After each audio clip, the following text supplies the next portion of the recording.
volunteers.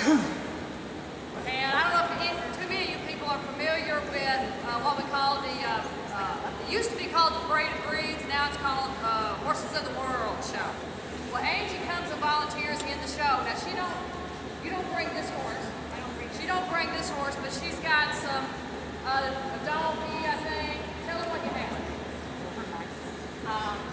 The Horses of the World here at the park has allowed me to bring two of my equines in. That's why it's equines instead of horses. I have my forte is trick training, and I have a miniature Big Mike, and he does sit, stay, play dead, and does other tricks. And the visitors love him because he's such a drama queen, and he's an excellent show horse. He's just hot. This year, I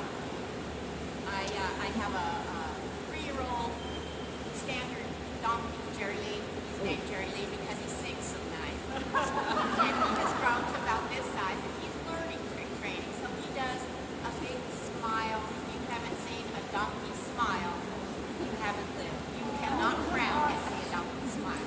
So Jerry Lee he's quite the ambassador. He loves to smoke. He has learned about 3 or 4 tricks, so he's not up to Big Mike's standards quite yet.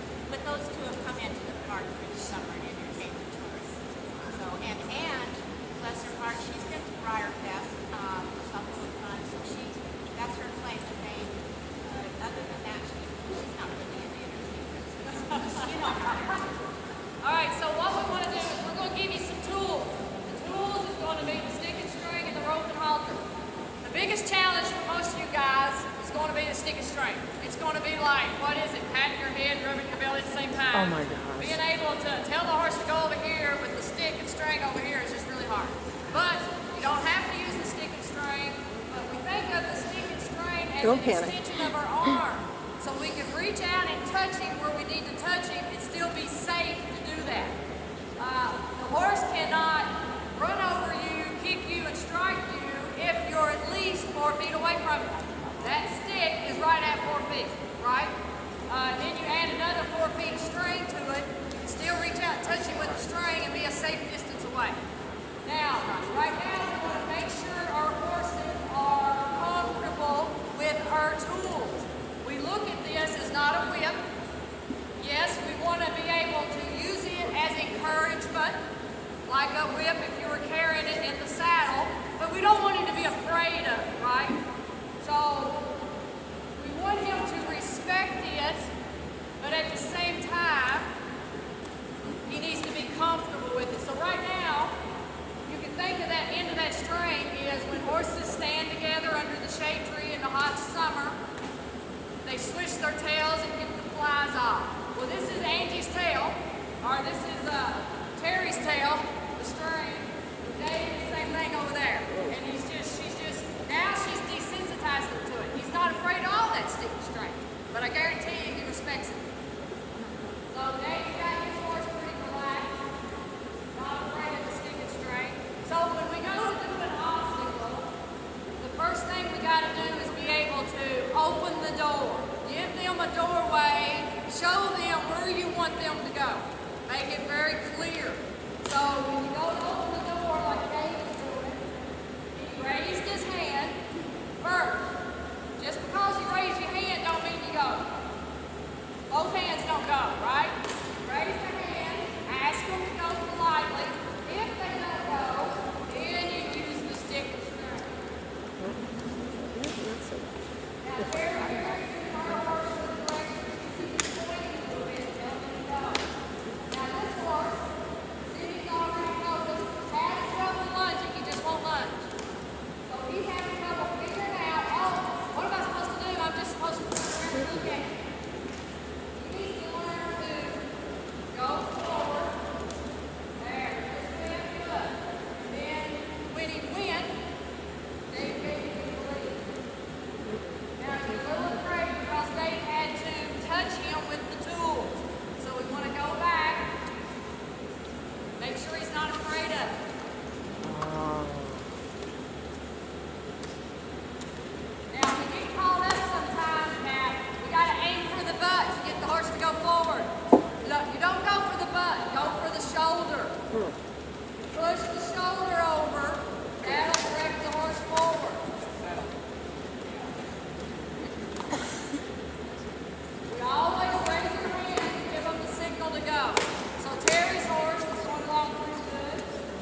the horse to go. Maybe he's not going in a nice little circle like Terry's, but you know what? Take what you get and give them their release. So once you get the door open and then you go through the door, and Dave can play with his horse a little bit. Look, Terry's doing it with both directions. You have to be able to do it both ways. So now, once you got this going on, okay, now Terry's going to stop her horse. Watch what she does. Do it one more time, Terry. We're going to make it real exaggerated. She's going to turn, look at the butt of the horse, and when she looks at his butt, you'll notice the horse disengages his hindquarters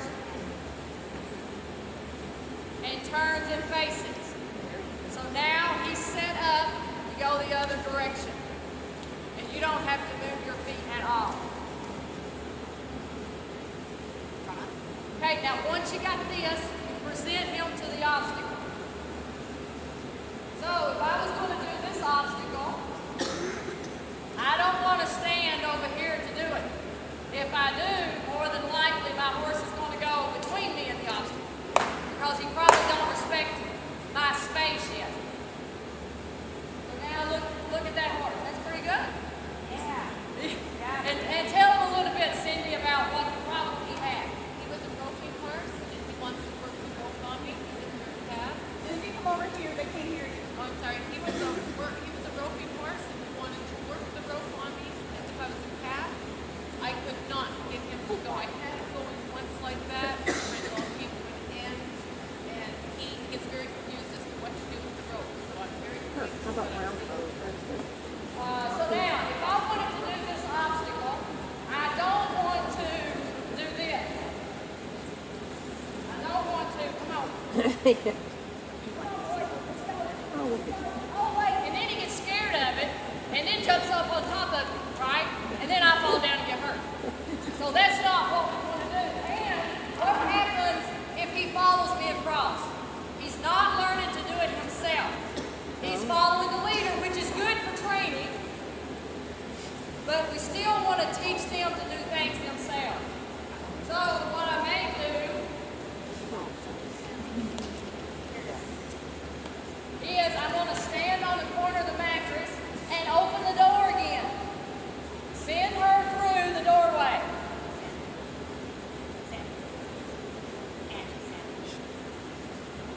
She's not a trick fan. She might sit So down. she uses the tail end of the rope. Now look at the difference in that horse. He was really willing to go when he was behind my butt. When he was here by himself, he was looking at it more. Now he did it, right? Which is good. He did it, but you can see he was thinking about it more. All right, now let's, are you at a point, Dave, using right? So now, think of this. We don't have to get the horse to walk up and walk straight over it like he just did. A lot of your horses aren't going to do that. What you can be happy with. Now, notice that moved pretty good. Now, we've not worked on the other side at all, right? So what's the horse telling me? I don't know what to do. Because I only worked on one side. So if I start doing this now, I don't expect him to be able to do anything because I've not even done anything on that whole side. Just got to do it to kind of show you. But this side here is pretty good now. Because I've given so quick to him, if I put that pressure, now he knows, oh, where can I seek that release? That release, if I walk the right way, he leaves me alone. So you may be happy, get your horse up and just let his nose touch it. You may be happy, get your horse up and put his neck over it. You may be happy the next time getting your horse up and put one foot over it. So the saying is, nose, neck, maybe feet. So any questions about this part of it? And when you guys come down in your groups, we'll do another little talk to kind of just refamiliarize yourselves with things. Angie, you want to show your bow before we go? Let's see about it. Maybe? Okay. Angie's been working on a bow on the horse, so we'll see what she does. I don't have a carrot in my pocket. She probably knows that.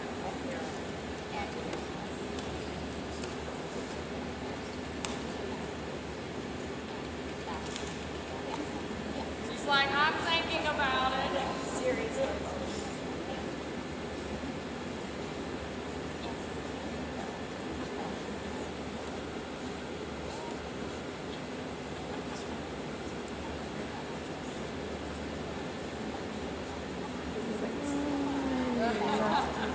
I got no incentive.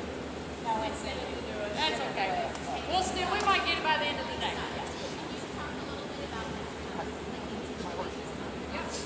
And you've been to her class before. She actually rode a little pony with one eye, I think. Yeah, and how she. Yeah. So I have to take a lot of attention if this horse has been doing this. Not too relaxed. Yeah. So you can look at their nose. Yeah, it's really tight. You couldn't get your finger in between there, probably. And when that nose is really out over top their lower lip, when the upper lip is out over top the lower lip, you better hold on or get off. Because there's something bad. The horse is just ready to run, scared to death. Okay? So what happens is, when you ask them to do something that they're confused about, or they get worried about, after they figure it out, they survive in their mind, they will all of a sudden start licking and chewing. That's a good sign. Think of that as digesting a thought. And they're like, oh, he didn't kill me. Okay, I think that was okay. I think now I know I don't have to go around the lunge like this. Oh, okay.